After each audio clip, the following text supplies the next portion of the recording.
নিজেরা মানুষের অর্থ পাচার করেছে, মানুষের ভাগ্য নিয়ে ছিনিমিনি খেলেছে, দেশের টাকা বিদেশে পাচার করেছে, আর পাচার করেছে বলেই তারা শাস্তি পেয়েছে। গণতন্ত্রের বুলি আউড়িয়ে প্রতিষ্ঠা করেছিলেন স্বৈরতন্ত্র। জনগণের কণ্ঠরোধ করে চালিয়েছেন শাসনের নামে অপশাসন। ক্ষমতার অপব্যবহার ছিল প্রতিটি ধাপে। বলছি 16 বছরের হাসিনার শাসনামলের কথা। পুরো সিস্টেমটাতেই যেন ধরেছিল পচন। নিঃস্ব আমি, রিক্ত আমি, দেবার কিছু নাই, এমন কথা মুখে বললেও আদতেও চিত্র তেমন ছিল না, যার প্রমাণ সামনে আসছে ক্রমেই। সেই ধারাবাহিকতায় আবারও সামনে এলো হাসিনা পরিবারের অবৈধ সম্পদের খোঁজ।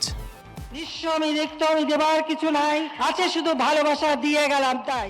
এবার চীনের বিশেষ প্রশাসনিক অঞ্চল হংকং সহ বিশ্বের 5টি দেশে রয়েছে সাবেক প্রধানমন্ত্রীর সম্পদ, এমনটাই জানিয়েছেন প্রধান উপদেষ্টার প্রেস সচিব শফিকুল আলম। সোমবার রাজধানীর বেইলি রোডে এক প্রেস ব্রিফিংয়ে তিনি এ তথ্য জানান। শফিকুল আলম বলেন, শেখ হাসিনা, তার পরিবার ও তাদের স্বার্থ সংশ্লিষ্ট ব্যক্তি প্রতিষ্ঠানের বিরুদ্ধে বাংলাদেশ ফিনান্সিয়াল ইন্টেলিজেন্স ইউনিট ও যৌথ তদন্ত দল অনুসন্ধানে অবৈধভাবে দেশে বিদেশে বিভিন্ন সম্পদের সন্ধান পেয়েছে।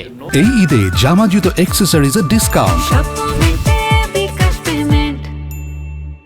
এই যে কাজগুলো যে কাজ হচ্ছে সেই কাজ। তিনি আরও বলেন, অনুসন্ধানে উঠে এসেছে যুক্তরাষ্ট্র, যুক্তরাজ্য, মালয়েশিয়া, সিঙ্গাপুর, হংকং এবং পশ্চিম ক্যারিবিয়ান সাগরের দ্বীপ কেমান আইসল্যান্ডে শেখ হাসিনার সম্পদ রয়েছে। এছাড়া মালয়েশিয়ায় একটি ব্যাংকে রাশিয়ান স্লাশ ফান্ডের অস্তিত্ব পাওয়া গেছে।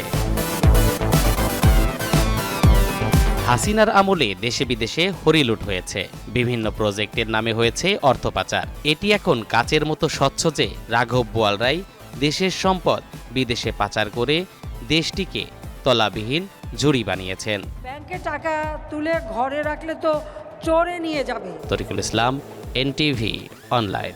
চোরের জন্য সুযোগ করে দেওয়া, কিন্তু ব্যাংকে টাকা নিয়ে কথাটা ঠিক না।